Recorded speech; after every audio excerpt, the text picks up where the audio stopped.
Okay, as you can see, I have my pattern laid out to be cut. I'm going to add a few more pins, but I am going to start cutting this pattern. It is based on a truly Victorian pattern, later Victorian era, I think 1880s corset that I just modified to be more comfortable for myself. But yeah, I'm cutting it on some coutil I purchased at corsetmaking.com. I did just dye this coutil, so it is a slightly different color than what they have on their website.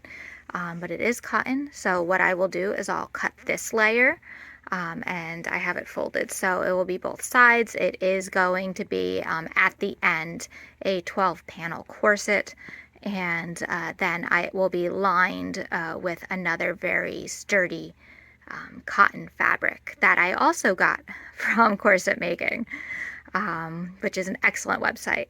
I have my busk here, so you'll see that I have a note about how to change it if you don't want a busk. I prefer a busk for the most part, but sometimes I just don't want to buy one, and I don't mind my husband lacing me into it.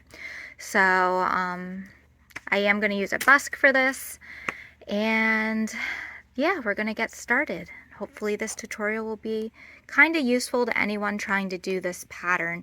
I know I didn't show how I modified this, but I modified it about a year ago just to be most comfortable for myself. Basically, I raised the bust line. I just like a slightly more over the bust, which is not necessarily as historical for that era of corset, but it's more comfortable for me personally, and that's really what's important. This corset is meant to give you a silhouette, the hourglass silhouette. It is not necessarily meant to reduce your waist to an outrageous degree. I think at most I get 2 inches of reduction, but that would be at most, but it still gives me that silhouette that I'm looking for. So we're gonna get started. Okay, I have all my pieces cut, and we start with the center piece. So what we need to know about the center is how we're going to want the busk to work. So this piece will end up going here, and I think I want my busk to clip like this. So we have to do this a little differently for each side. We're going to start with our left side. I'm just going to pin right sides together and sew. There's a 1/2 inch of seam allowance. So sew a 1/2 inch in, and then I'll show you how I put this busk in for the left side. And then for the right side, which will be what clips in and over, we're actually going to have to mark where to sew and where to stop for each of these so that we can kind of push that in. So I'm going to go ahead, I'm going to sew that, and I will be right back to show you what that looks like. If I can figure out how, I'm going to speed up this whole how I'm doing it section and make that go like 2 or 3 or whatever many times as fast so that you can still see it. But if I just skip, that means I couldn't figure out how to do that. So here we are. So I'm going to start with the easier side, which is my left side. So it will be on this side.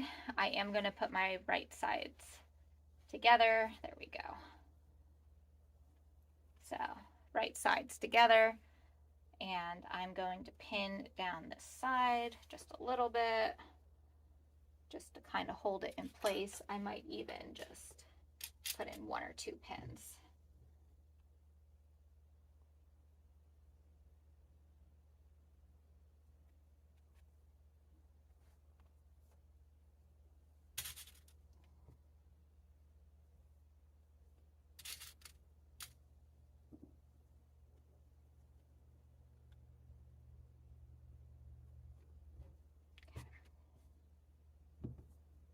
Go.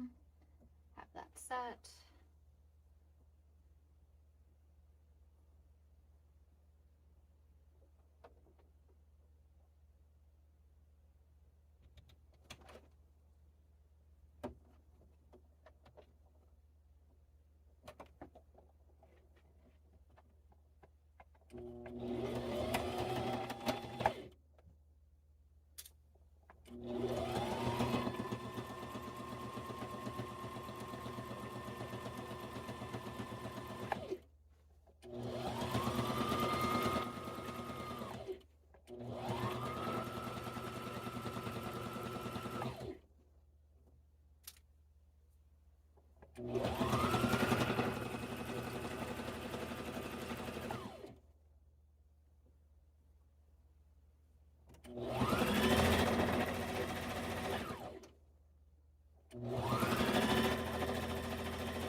So that will fold and be really pretty there. But I need to do my busk. So that's this piece.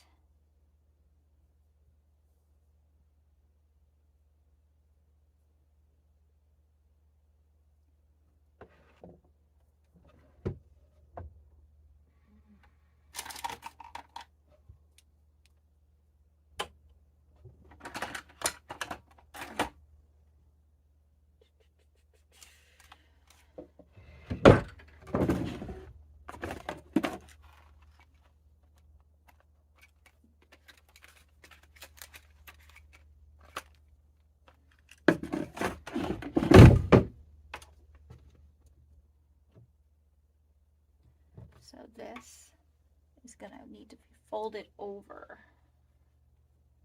like that. So I'm going to mark on here where about I want to put that. And what I'm also doing is making sure that this busk is going to line up kind of in the center. So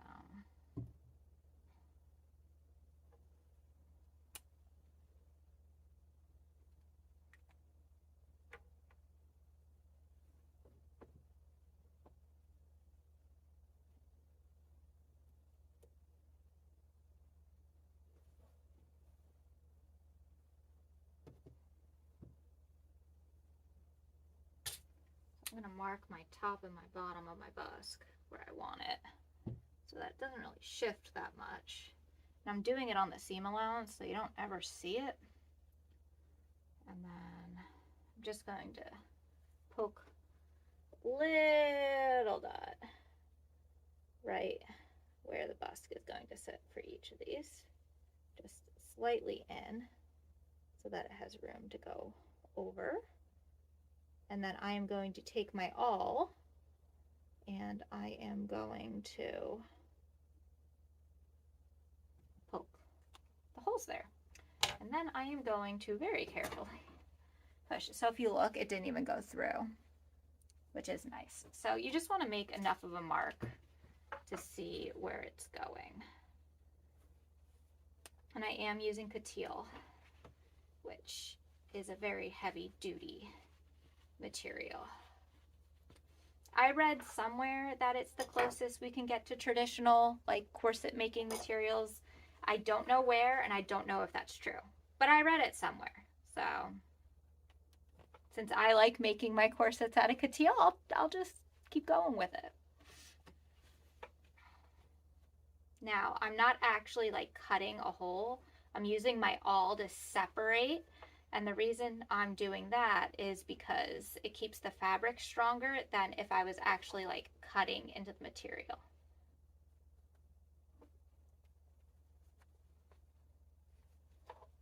Since corsets do take a lot of strain, you really want to make sure you're not doing anything to weaken the fabric.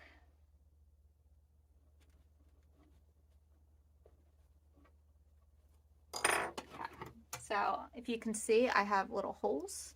I'm going to take this and I am going to start the lovely process of pushing it through my holes, which is never my favorite part of this process, and yet here we are, recording it for the internet to see. So if you look, I just pushed that one bit through. You can see that. And now I'm going to do the next hole. So what's nice about having a busk in front, among other things, is you can do kind of a rabbit ear on the back of the corset, so it's easier to put on and take off by yourself and tighten. So that's always very nice. And you could always like do a different type of lacing or closure on front, but the busk is just like really easy. So there's two. So the busk is just really a nice, easy way to do it by yourself. And again, tightening it yourself is always fun.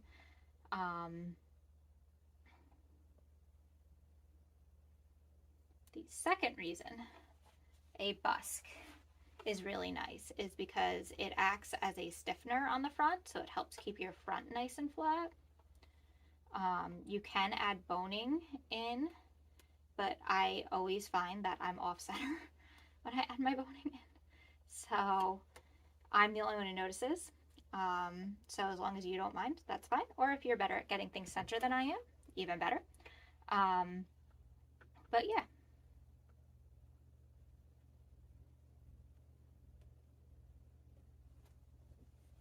So this hole kind of closed a little bit, so I'm just going to go in and kind of poke at that. There we go. Just so that we could reopen that a little bit. Make it a little easier for me to push this through.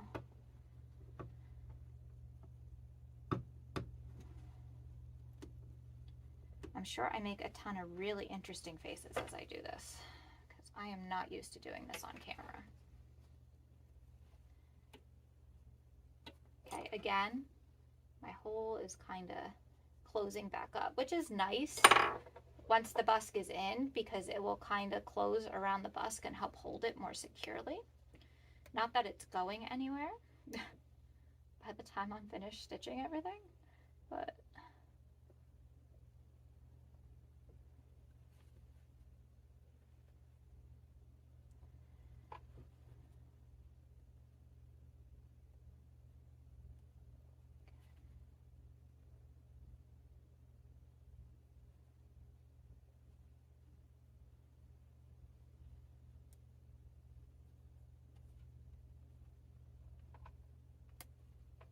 so close yet so far away. There we go. Okay, one more. These are the strings from when I just sewed it. Those are gone.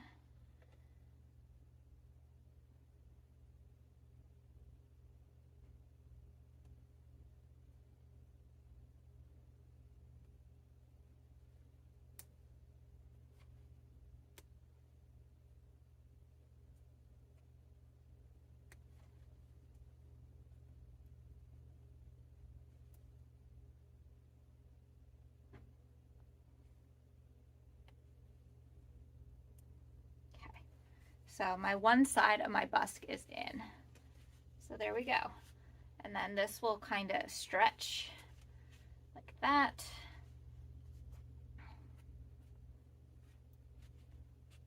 There we go. That is one piece of my busk together. So I am going to start working on the other side of my busk. If I want, I can put a stitch right down to hold this where I want it. I'm probably going to do that. So it will just kind of hold it in place. An easier way to do that would probably be to have a zipper foot, but I don't have one of those. So here we are.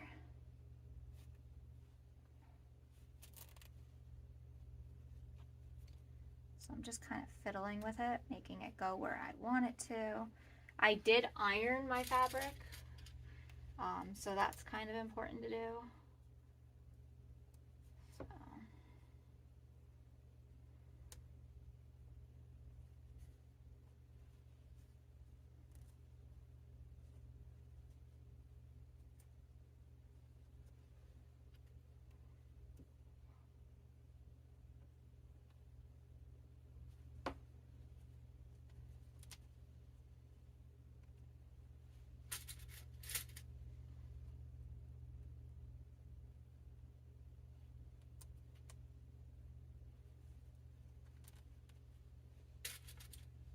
So I'm just putting in pins to hold the busk exactly where I want it.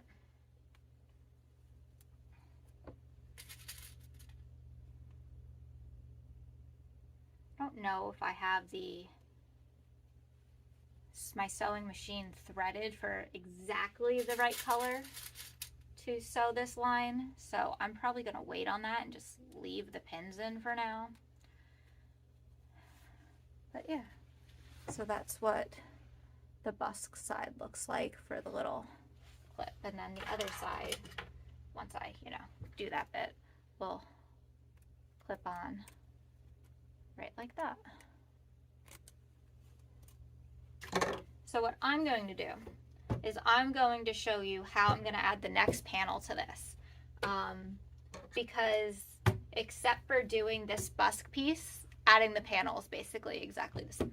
So I'm going to go ahead, I'm going to do the busk piece. When you do cut your corset patterns, I helped when I rewrote this. My pieces are labeled 1, 2, 3, 4, 5, 6. Highly recommend that because it's a lot of pieces. And I prefer not to get confused. So since I am only working one side of this at a time, I will, so this is my top. And if you look, I'm actually working on my left side on my pieces. So I'm looking for the piece that exactly matches this, which is my top piece, theoretically. It is. So I have my top piece. And so this piece I'm going to put aside. I'm going to repin to that. And then, yeah. Okay. So those are the two pieces I'm working with. I'm going to take the two pieces I'm not using right this second and pin them back to my number 2. This is so that I can't accidentally separate them that easily. So I have this piece and this, I don't need this for a second. This is going to connect onto here using what I am affectionately calling the sandwich method. I'm sure I got that from someone else, and again, I can't tell you what that is. So I'm putting this right side to the right side of this and lining that up. And then I'm taking this and putting this to the right side here. And I am getting a pin.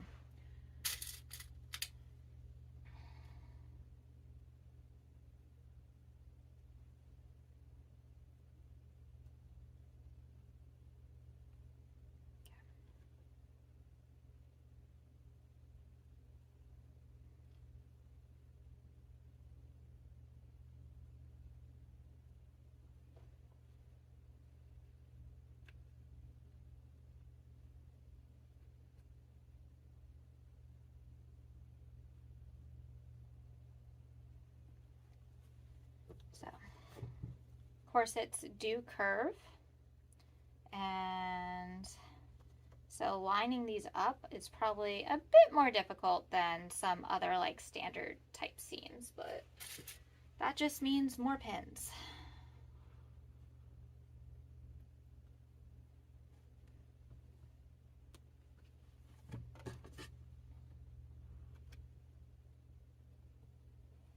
So if you noticed, this was laying like this, so I actually had to like curve that around. And again, this is so that your corset creates that hourglass shape. And it's actually measured to fit my waist, which means it might be a little too big for my bust. Probably not my hips. I've had 2 kids. The hips aren't normally the problem, but probably a little too big for the bust. And what that means is that I will pad that out to get that shape.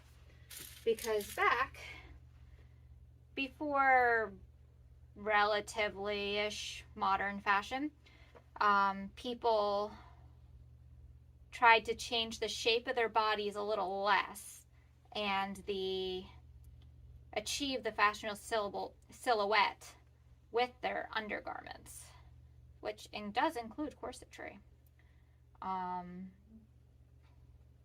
Because I know at the Renaissance Fair we wear a lot of corsets on top as outerwear, but that's really not how they were worn historically. And yes, I have gone to the fair plenty of times wearing a corset on the outside, and there is nothing wrong with that. But that is, since we're talking about this as a undergarment piece, specifically for at this point, our underpinnings month, we would use this as a structure garment and a support garment to help start gaining that shape. And we would actually probably, our corset cover and anything else we wear would also help create that silhouette. But the corset is a good start to that. So you can see it's all pinned, but when it opens, it hides that seam line. So that's the sandwich method, because we're literally sandwiching all this. This is 4 layers of, I guess, just raw seam. We're sandwiching that on the inside, and it starts to create that bust shape. So I'm going to go ahead and sew this. The rest of the panels are put on the same way. They're pinned following the curve. 1/2 inch of seam allowance for this particular pattern. Make sure you read your own pattern. A lot of historical patterns don't have seam allowance built in. Truly Victorian does build in their seam allowance. I want to say on all their patterns, but I'm not sure. Certainly this pattern, and then when I rewrote this to be what I wanted, I kept the 1/2 inch seam allowance. I like that better. Because to me it adds a little bit more security that it's not going to pull apart. But yes, so I'll go ahead, I'm going to sew this, and I will catch up with you when my whole half is finished. So until then, I'm going to get to sewing. Okay, we're back. The one side is pretty much finished for now. As you can see, I have all the pins holding the panels flat. This side will need to be finished.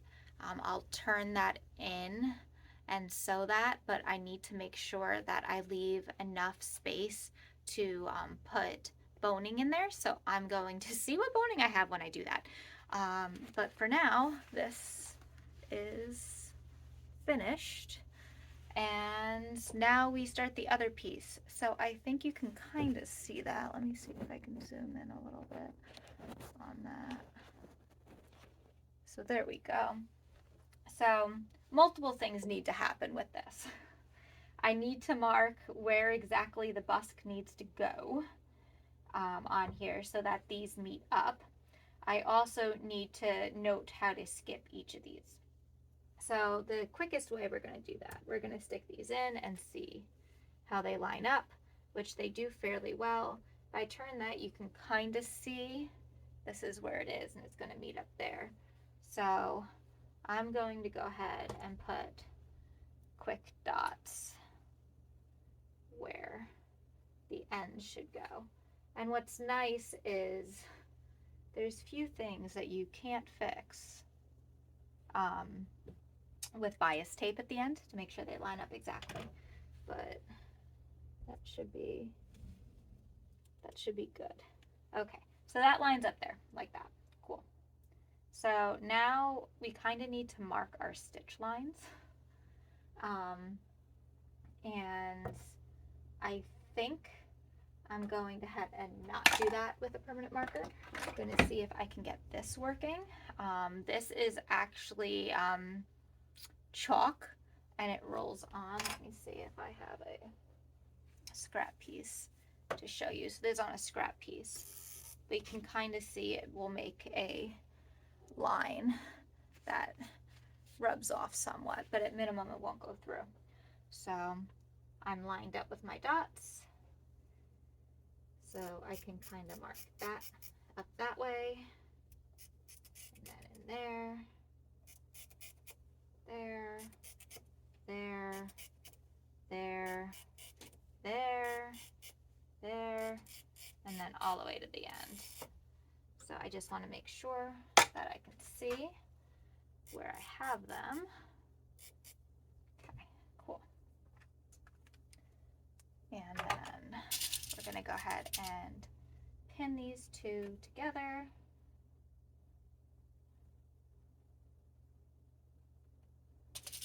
I'm going to be putting it through the machine this way, so I'm going to go ahead and pin it like this.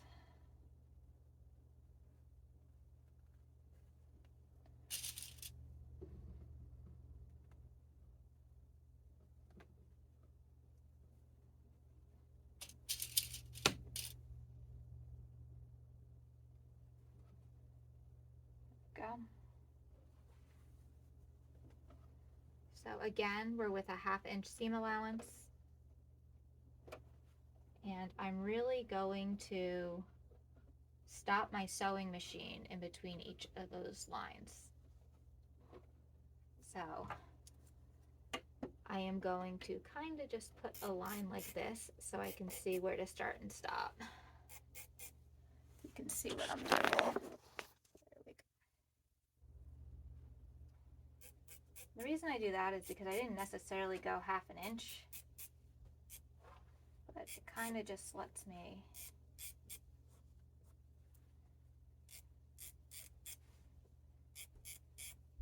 know where my gaps are. Okay, so going down, I'm gonna stitch this.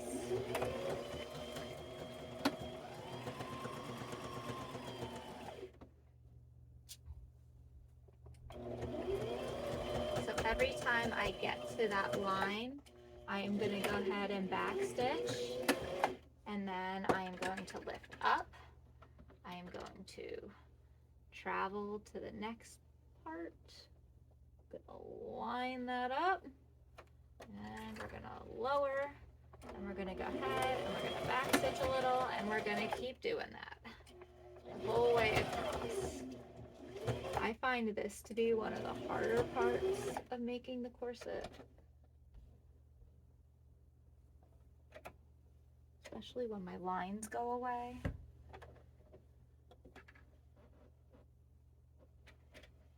So I'm just gonna pull that out. Yeah, so my line went away. That's okay, because I think that's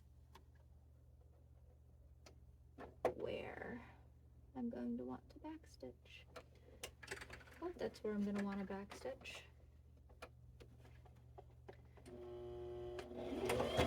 Even though this is my 3rd time using this pattern, this is my 2nd time using a busk, and it's still not necessarily the easiest thing putting in the busk. My lines keep disappearing.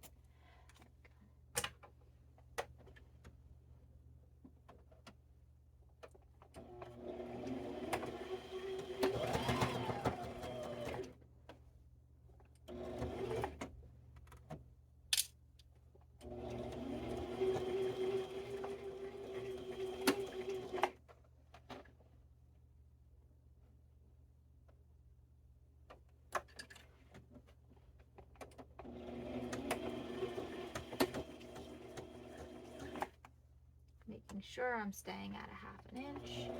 There are marks on my sewing machine to help indicate that.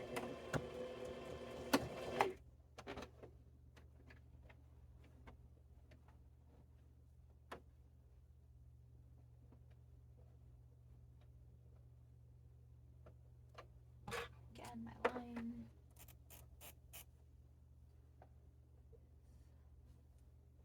Going away.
So now we are going to clip these edges right there.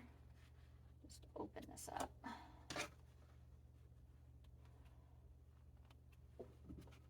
And hope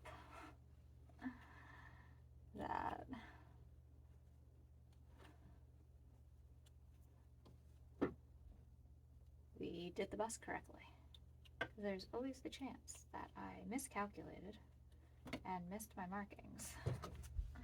A very good chance, because I did that the first time I did a bust. And if that's the case, then we get to do some finagling and lots of praying. Yeah, that one looks a little small to me.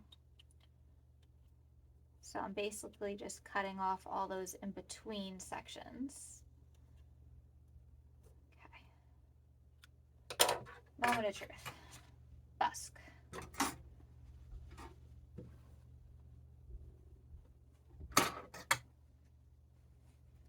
So I'm making sure that the pretty part of the busk is facing out, because the other side you can kind of see it looks like that and the front looks like that. So I'm going ahead and I'm inserting that. Okay. So we're just trying to put the busk in like this. If you see, it's going in between the seam allowance, which is always fun for the finagling. It's gonna slide right in there. So if you look, it's in between the seam allowance. Gonna hold it, kind of fold it in and push, and then fold this back. And now you have your second part of the buskin. I am going to use pins to secure it for now. I will put in a stitch to hold it when I switch the color thread that I have on my machine. Right now I'm using kind of like a burnt brownish color, because I only have so much thread that actually matches this pretty magenta-y color. And honestly, you can't tell the difference from the back that it is not magenta, because you don't ever see those stitches. So when I do more front work, I'll go ahead and I'll switch that. But for now, here we go.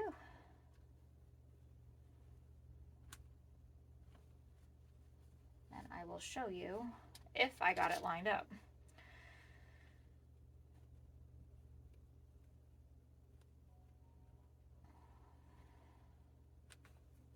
So if you see, I keep stabbing myself with needles, which is no fun, and I don't recommend that. So don't do that part. That part hurts. Okay, so I have the left, here's the right side. Moment of truth.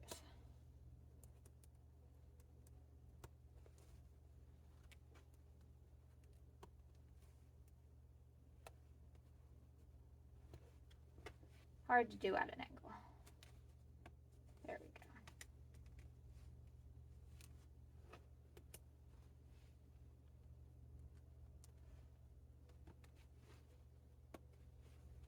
And there we go.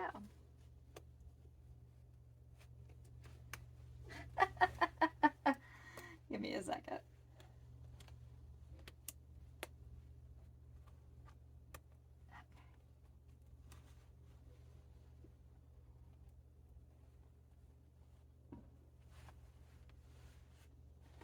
So there it is. It's pretty well lined up, actually. Only maybe a hair off. No, that looks pretty good. And then the bottom also looks pretty good. So yeah.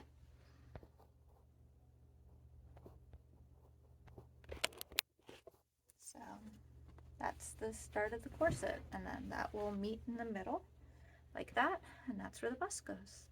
So there we go. And next time maybe I'll wear a shirt that doesn't accidentally match the corset so you can see it better. But so that's the start of the corset. Next steps would be finishing this side, and then measuring the boning, because each of these are going to be boned, so each of these seam lines. So maybe I will be in a different shirt when we do that. So onward. Okay, we're back. I have both sides of the corset at least pieced together. So this is this other side that I was working on. You can see that I have it pinned up the wazoo. And the reason for that is I'm going to go in and I'm about to sew boning channels. Now you can do something fancy like buying real boning at corsetmakingsupplies.com, or you can just use these heavy duty like zip ties. And since I don't have enough of the correct size boning, and I've used the spiral metal boning before, I'm going to use zip ties to do this. They are about 1/4 of an inch wide, so we're doing the same thing as the pattern would have called for otherwise. So we are going to sew about 1/4 of an inch, which on my machine is going to be right at the end of my foot. So what I like doing is scooting it over like 1 or 2 clicks just to make it sure it's big enough. So I started in the middle. I'm just going to click it over like once. If it wants to cooperate, there we go. Just to make sure we have just barely enough room.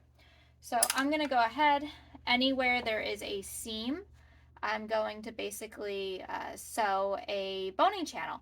That also is helping hold down the corset and helping it keep the shape we're aiming at.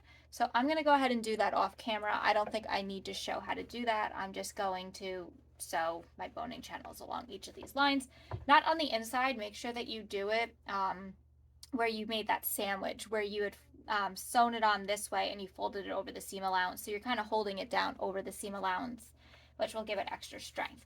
The other thing I'm going to do off camera is I'm going to take this, I'm going to fold this in, so, and I'm going to whip that down with a whip stitch so that the nice part of the fabric is showing. And I'm going to do it so that it really catches this extra bit of seam right here. So again, I am probably not going to show that. But maybe I'll be back depending on if I remember or not. I don't do a lot of actual like sewing tutorials, so this is all kind of new for me. So we're seeing what works and what doesn't. And I'm gonna go ahead, I'm be right back once I get all these pins out. And if I haven't done this yet, I will make sure I do that on camera. So here we go. Okay, so I got all my boning channels sewn. You can kind of see them there. I have not put the boning in yet because it's just easier to do other things before you put the boning in. I'm currently whip stitching along here, if you can see that. And what's nice is you cannot see it on this side at all. So if you've never whip stitched something before, this is how I'm doing it, at least for this. Let me see if I can zoom in a little bit more on my hands. So I have the needle poking through. I have it going all the way through my lining, but only through the back side of my fashion fabric. And I'm just pushing that through. If you're newer at hand stitching, or want to do it properly, use less thread that I'm using right now. But I didn't feel like cutting more thread. I just wanted to do a big piece. So I'm gonna again push it through. I'm trying to keep them nice and close together so that everything stays nice and relatively even, but it is hand stitching, so there is some variance there. But you also want to make this as strong as possible because corset's going to take a fair amount of strain. So you can see I have it all the way through my lining piece, and I'm just going to pick up a little bit of that fashion fabric, which is my couture. So let me just push that through so you can see how I have that right now, and you can see that it's not through the front, so it's just through that one piece. You're going to push that through and then just pull it through, trying to make sure that the thread does not tangle, which is why a shorter piece is easier.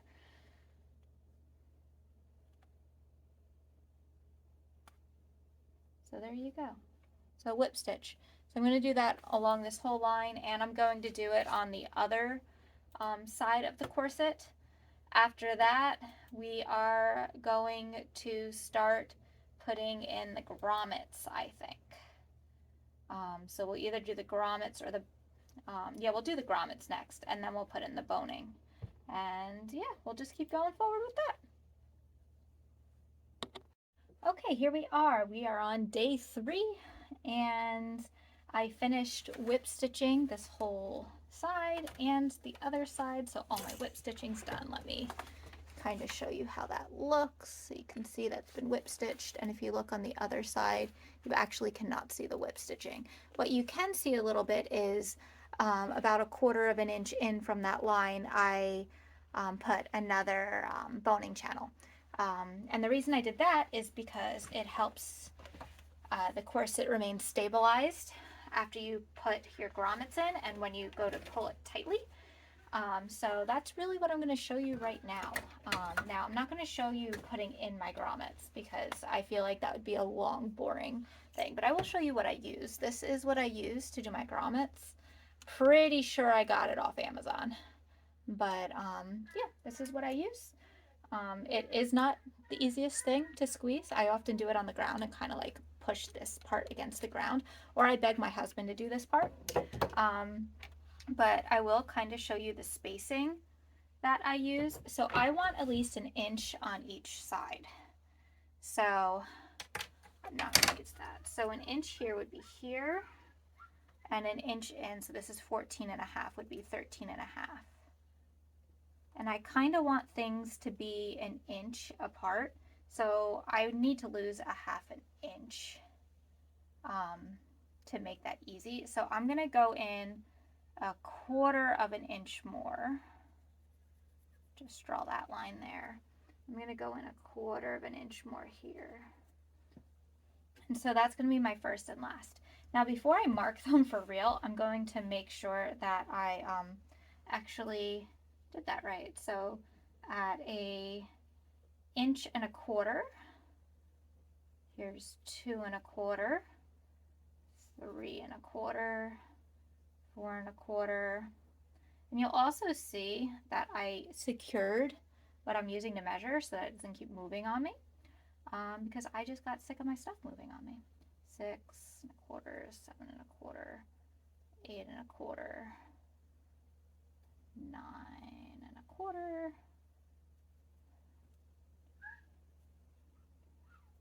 and then 13. So that does work. So I'm going to go through and just like make it a little bit more clear where exactly I'm going.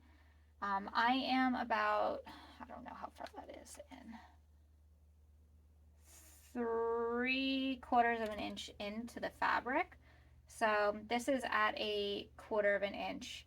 So I guess 1/2 inch beyond. But you also want to make sure as you do this that whatever grommet applicator or whatever you're using to put in the grommets can reach far enough. Now I am using metal grommets, and after I put them in, I may decide to embroider over them. That's my current plan, but to be honest, I normally want to put my corset on by the time I get that far. So I get impatient and I don't end up doing it. So that's where I'm going to set all my grommets on this side, but I also need to set them evenly on the other side. I am doing a buddy ear style back instead of, so basically they're going to be even, and then towards the middle where the waist is the narrowest, I'm going to have bunny ears that I can just pull to tighten it. It's actually a much easier way to self-tighten yourself in. I know I've talked about it before, so I'm just gonna line this up. This will be easier now with sewing machine right here, so I'm just gonna kind of scoot that.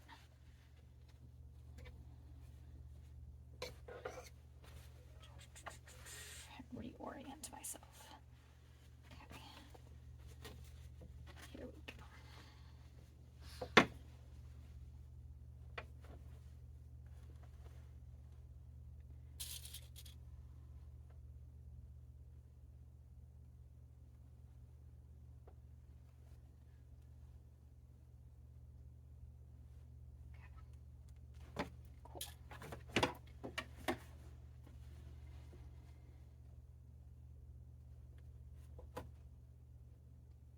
So I'm lining this up. I'm gonna do about the same.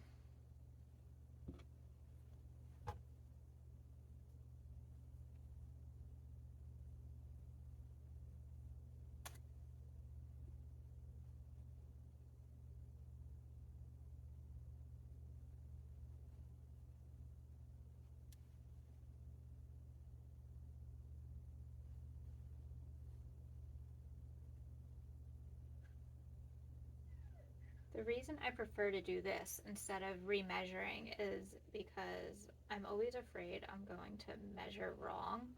And for some really strange reason, I seem to trust my eye in a lot of cases more than I trust, an empirical way to measure things.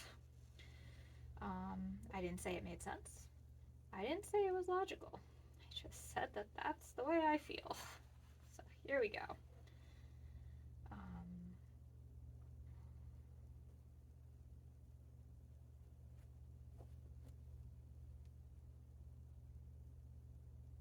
You'll see that I just accidentally marked a random black line on my corset. And I'm just going to call that historically accurate because a lot of corsets that have survived still have markings on them. So we'll just pretend because there's nothing I can do about it. So there we go. The important thing with that is you can't see it from the front. So it doesn't matter to me. So there we go. So essentially, when I put in my grommets, I'm going to use an awl, poke a hole through, not cutting a hole, poking a hole, and then I'm going to use this to set my grommets. And then if I decide to actually, take the time, I'm going to go in and put nice pretty embroidery around that. So I'll do that. The other thing that I'm going to do off camera is my boning channels. So I showed you before, they do fit in here. So what I'm essentially going to do, I'm going to take each line.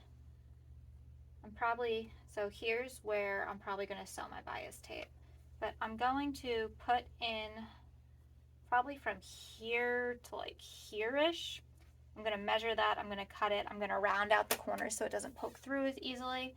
And I will probably put flossing in, but I haven't decided yet, like everything else. So yeah, so I am going to put all my boning channels in off recording as well. And we'll just go from there. Again, I'm using like industrial strength zip ties for this, which is cheaper than buying a whole bunch of boning, and I don't have boning the right size. So this is what I'm going to use. And we're gonna just keep moving forward. Okay. Okay, so I did end up wrapping this in embroidery thread. There are tons of tutorials on YouTube to go ahead and do that, and tons of different methods. I do have two different colors because I ran out of this color, which I used for the whole other side.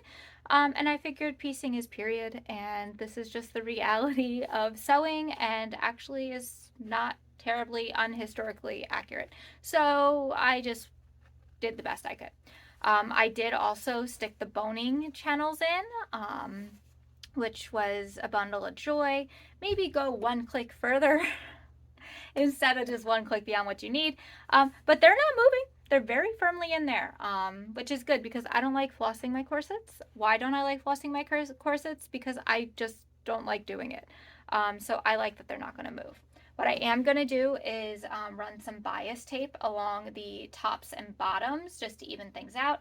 I have a bias tape foot, which I have never used before. So we're going to try it and see how that goes. Last corset I did hand bound with bias tape, so I did do that. You can use your machine as normal if you have a normal walking foot, but I have this, so I figured I'll try it. That said, next time you're going to see me, I'm going to hopefully have a corset on, and we will see what goes from there. So thank you for watching this tutorial. And I will have the corset on and do like some final thoughts next time you see me. Okay, some final thoughts. So this is the corset. Gives me a really nice shape. So the hips, as I said, use stuff to make it do what you want it to do. So 2 socks. And now we've deflated a little bit. I also have it stuffed up there, but I'm not about to pull that out. But that's how you create that look for the Victorian age corsets. So yeah, this is my corset. You will see in the back there's more of a gap than most would call for. I do have scoliosis. I purposely leave a gap because boning right next to my spine, which is curved, is just not the most pleasant thing for me. So depending on your pattern and depending on your research, you might want something that has a little bit less of a gap. I purposely dropped it to have a gap. Yeah, it's perfectly comfortable. I actually like bent down and like put on my shoes, and I can move and dance and do all sorts of the things. I can jump though I'm in heels, and that's the only thing that makes that hard. So yeah, this is my final corset. Highly recommend this pattern. If you have a longer or shorter waist, this happens to just fit my waist perfectly. There is a line in the pattern that you can shorten or lengthen it from, so it gives some really good instructions. So again, this is the Truly Victorian pattern. I'm going to say it's like TV 110 or something like that, but I'm really not sure. But it's the 1880s corset. I think it's 1882, but yes. So yeah, this is my corset. And this is kind of the look we have going right now.